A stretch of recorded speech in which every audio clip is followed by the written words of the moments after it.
दोस्तों, जब भी दुनिया के सबसे बड़े जहाज की बात आती है तो हमारे मन में टाइटैनिक शिप का नाम तो जरूर आता होगा, जो कि 17 मंजिल बिल्डिंग से भी ऊंचा बना हुआ। लेकिन सवाल यह है कि आखिर इतना बड़ा जहाज अपनी पहली यात्रा में ही पानी में कैसे डूबा? आखिर क्या हुआ था उस दिन जिस दिन टाइटैनिक डूबा था?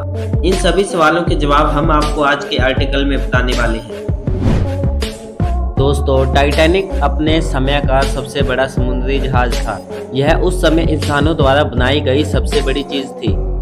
टाइटैनिक जहाज को 31 मार्च 1909 को 3000 लोगों ने एक साथ मिलकर बनाना शुरू किया और फिर 26 महीनों में यानी कि 31 मई 1911 में यह बनकर तैयार कर दिया गया। हालांकि इसके निर्माण के दौरान 250 से ज़्यादा लोगों को चोट आई थी व 2 लोगों ने तो अपनी जान भी गंवा दी थी। ये जहाज इतना बड़ा था कि इसके आज के समय के 3 फुटबॉल स्टेडियम आसानी से इसमें समा सकते हैं। जिस दिन यह बनकर तैयार हुआ यानी कि 31 मई 1911 को इसे देखने के लिए विदेशों से 1 लाख से ज्यादा लोग भी आए थे। इसके बाद इसके डेकोरेशन व चिमनियों का काम अप्रैल 1912 तक चलता रहा और इसी महीने इसे अपनी पहली यात्रा के लिए भी रवाना होना था, जो कि इसकी आखिरी यात्रा थी। टाइटैनिक की ज़्यादा से ज़्यादा आखिरी स्पीड 43 किलोमीटर पर आवर की थी। इसमें एक खास तरह की सीटी लगाई गई थी। इस सीटी की आवाज़ 16 किलोमीटर तक सुनी जा सकती थी। टाइटैनिक 10 अप्रैल 1912 को इंग्लैंड के साउथहैम्पटन से न्यूयॉर्क की ओर रवाना हुआ।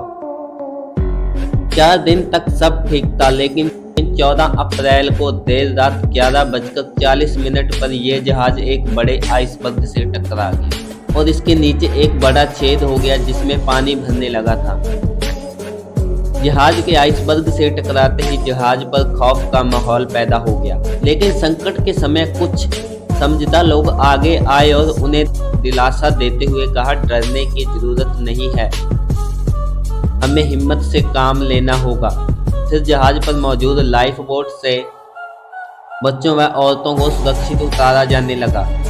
आइसबर्ग से टकराने के बाद लगभग 2 घंटे 40 मिनट बाद यह जहाज पूरी तरह से समुद्र में डूब गया। एक अनुमान के अनुसार जहाज पर 3545 लोग सवार थे, जिनमें 2685 यात्री थे और 860 क्रू मेंबर थे।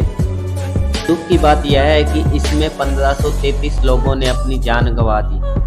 टाइटैनिक जहाज पर सिर्फ 20 लाइफ बोट ही थे, जो केवल 2% लोगों को बचाने के लिए ही काफी थे। लेकिन शायद अगर जहाज पर ज्यादा लाइफ बोट होती तो सभी लोगों की जान बचाई जा सकती थी। दोस्तों, इस दुर्घटना में मरे सिर्फ 306 लोगों की ही लाशें मिल पाई थी। बाकी लोगों की लाश का तो कोई पता ही नहीं चल पाया। तो एक आश्चर्यजनक की बात बताऊं तो जिस समुद्र में जहाज डूबा था उस पानी का तापमान -2 डिग्री सेल्सियस था, जिसमें कोई भी व्यक्ति 15 से 20 मिनट तक ही जिंदा रह सकता था।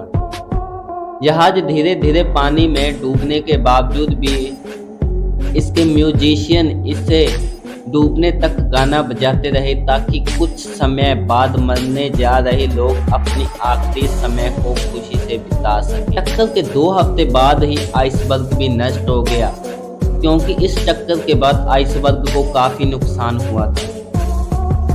दोस्तों, टाइटैनिक दुर्घटना उत्तरी अटलांटिक सागर में हुई थी। आश्चर्य की बात यह है कि जहाज का मलबा ढूंढने के लिए 70 साल लग गए थे।